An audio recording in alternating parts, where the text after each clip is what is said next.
As bases, os séculos XVI e XVII. A primeira base econômica séria do país foi a produção de açúcar. O clima e os solos se revelaram ótimos e os portugueses encontraram, assim, o grande produto de exportação que justificava e permitia uma sólida ocupação.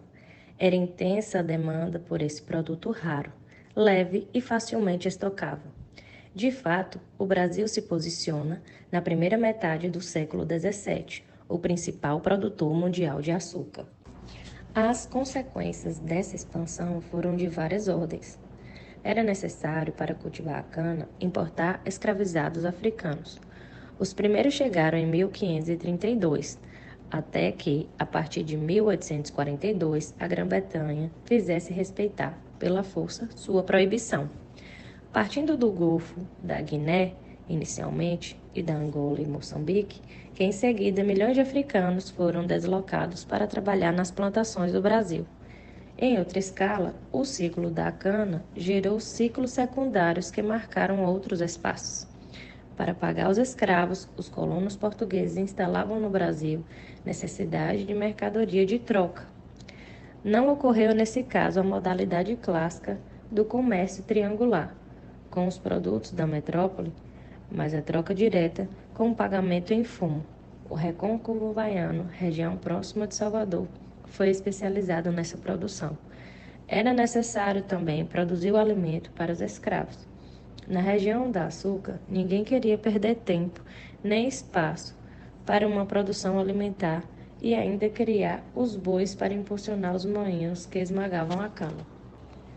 Essas necessidades provocaram a criação de zonas especializadas, a cultura alimentar no agreste e a criação extensiva de gado no sertão.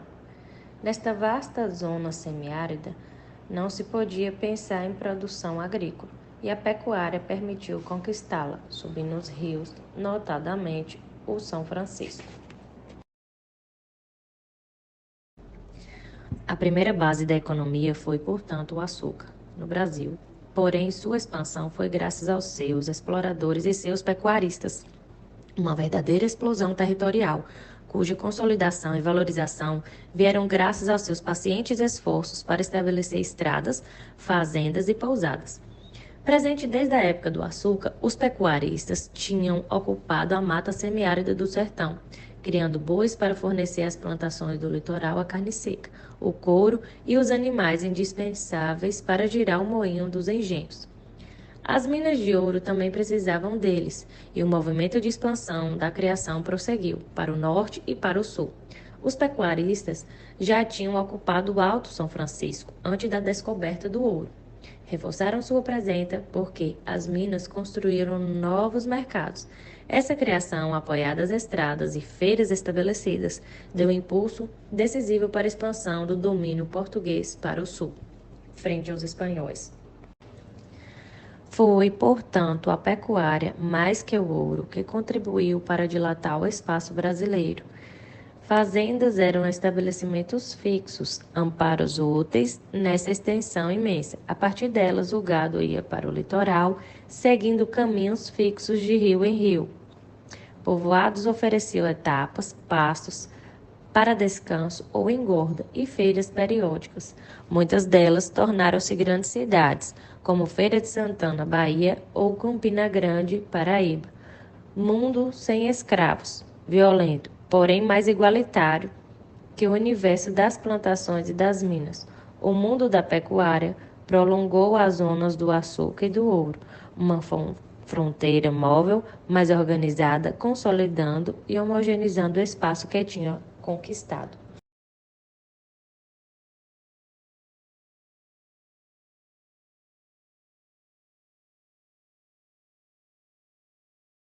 A expansão e a consolidação, séculos XVIII e XIX. Faltava, contudo, conquistar a imensa bacia amazônica para dar ao país a sua atual dimensão, o que foi feito a partir do fim do século XVIII. A coroa portuguesa tinha sido levada a tomar posse da Foz do Amazonas para responder à ameaça dos corsários estrangeiros. Em seguida, ocorreu um duplo movimento, o dos militares e dos jesuítas, ambos fixando seus estabelecimentos, fortes ou missões cada vez mais longe rio acima. Eram ambos ansiosos de avançar o mais rapidamente possível, porque, no mesmo momento, outros militares e outros missionários progrediam também na bacia do Amazonas. Os emissários do rei da Espanha. Graças a esta disputa, que continuou mesmo quando os coroas da Espanha e de Portugal tinham se unido, União Ibérica de 1580 a 1640, a progressão foi rápida, apesar dos parcos recursos.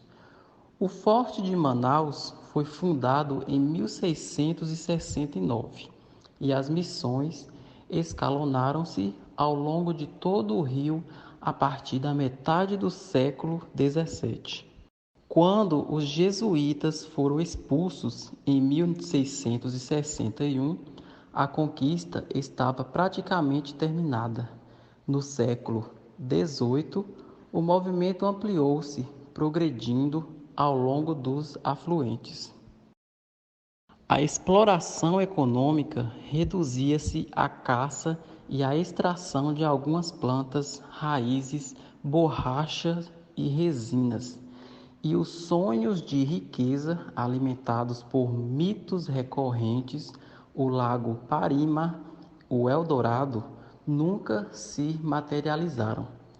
O motor da conquista foi a vontade dos portugueses, agentes da coroa e da igreja, de estender seu domínio. Dois fatores favoreceram essa ambição. Por um lado, era mais fácil avançar rio acima, beneficiando-se da navegação franca da bacia do Amazonas, enquanto nos domínios espanhóis a Cordilheira dos Andes constituía um formidável obstáculo. Por outro lado, a resistência espanhola foi frouxa e descontínua, porque a Amazônia pesava pouco em um império assentado principalmente sobre as populações e as minas do Peru e do México, cujas linhas de comunicação passavam mais pelo Caribe e pelo Rio da Prata do que por este rio remoto e pouco cômodo.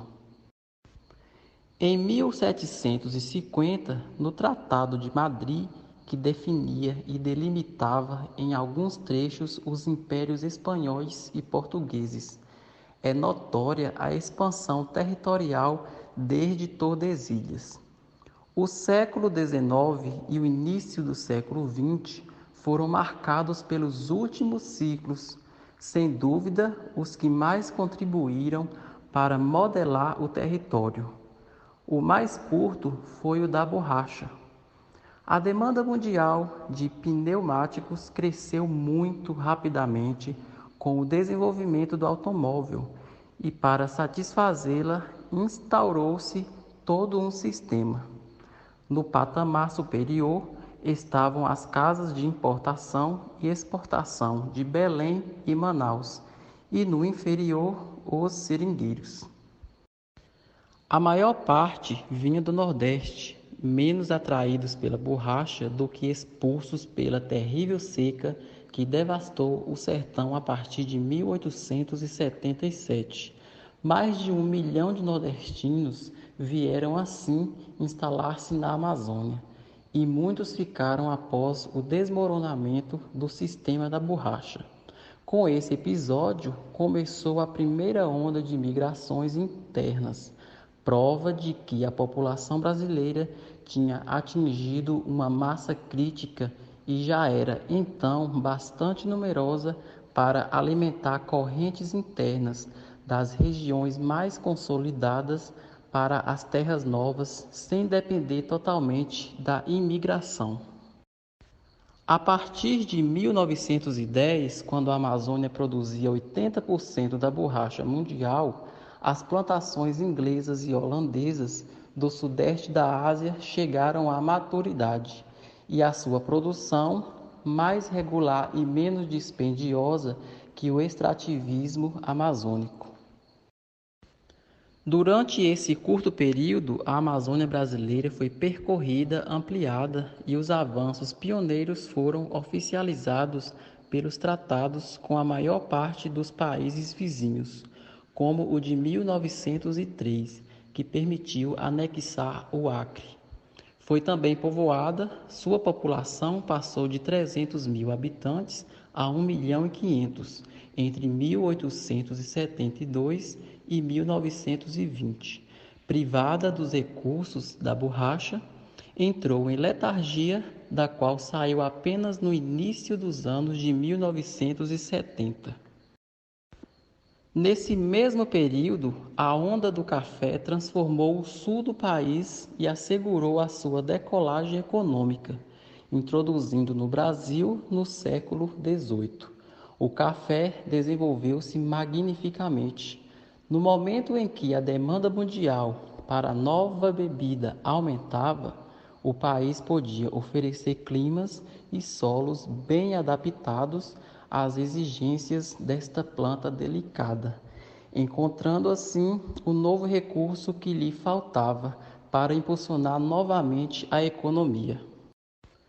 Essa nova cultura podia, além disso, servir-se dos antigos sistemas, aqueles da cana-de-açúcar, e inicialmente não provocou nenhuma mudança na estrutura. As plantações de café, originalmente próximas do Rio de Janeiro, estenderam-se progressivamente para Minas Gerais e, sobretudo, pelo Vale da Paraíba do Sul para São Paulo. O café encontrou nos planaltos ocidentais sua terra preferida, onde, sobre florestas intactas, estendiam-se solos férteis, a famosa terra roxa, a terra avermelhada pela decomposição do basalto. No entanto, o ciclo do café não constituiu uma réplica tardia e meridional do ciclo do açúcar. O sistema escravista da plantação, dominado pela Casa Grande, já era no século XIX um anacronismo insuportável. Externamente, o Grã-Bretanha, por razões diversas, algumas nobres e outras nem tanto, liderava a campanha pela abolição da escravatura e impunha a proibição ao tráfico sobre todos os mares. Era também insuportável internamente para as elites intelectuais, cujo ponto de vista, apoiado em considerações humanitárias e práticas, acabou influenciando a decisão do imperador. À queda do império surgiu-se a abolição da escravatura, proclamada em 1888, e essa conjunção não fortuita marcou em todos os planos a entrada do Brasil em uma nova era.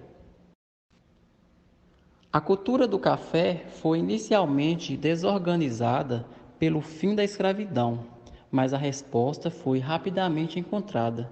Substituiu-se a mão de obra servil, pouco qualificada e evidentemente pouco motivada, por uma mão de obra assalariada ou sob contrato, constituída essencialmente de europeus, cuja imigração era organizada e parcialmente custeada pelos fazendeiros e pelo governo de São Paulo. Esse brusco fluxo de população permitiu estender as plantações e, em pouco tempo, todo o sistema se organizou em torno da ferrovia, que permitia fazer avançar a frente de desmatamento e exportar o café. Sobre os espigões dos planaltos ocidentais, montou-se uma rede que ligava as cidades regularmente espaçadas. Esse novo ciclo econômico alterou profundamente as estruturas do país. Como os ciclos precedentes dominou de maneira quase exclusiva a economia nacional, modelou uma nova região e posteriormente começou a declinar. Porém, tinham sido introduzidos novos fatores que permitiam continuar o processo de desenvolvimento em outras bases, e a antiga região do café é hoje notável por muitas outras atividades que lhe asseguram uma supremacia esmagadora na economia brasileira. Dessa longa sucessão de ciclos, o país saiu profundamente marcado em sua estrutura regional e em seu estilo de desenvolvimento. Vestígios dos ciclos são ainda bem visíveis no arquipélago brasileiro, pois o deslocamento do centro de gravidade deixou atrás de si três tipos de regiões: aquelas que são apenas ruínas de ciclos anteriores, as que puderam sobreviver ao seu fim e, por último, aquelas que se acumulam atividades dinâmicas, recursos e poder. Os desequilíbrios regionais, tão evidentes no Brasil, são, em grande parte, produtos desta história contrastada. Assim, a organização atual do espaço brasileiro incorpora, por conseguinte, as heranças de sua história econômica, da gênese de sua economia e de sua sociedade. O Sudeste beneficiou-se, após o ciclo do café, das condições acumuladas que foram fundamentais para o desenvolvimento industrial que mudou o ritmo da história econômica brasileira.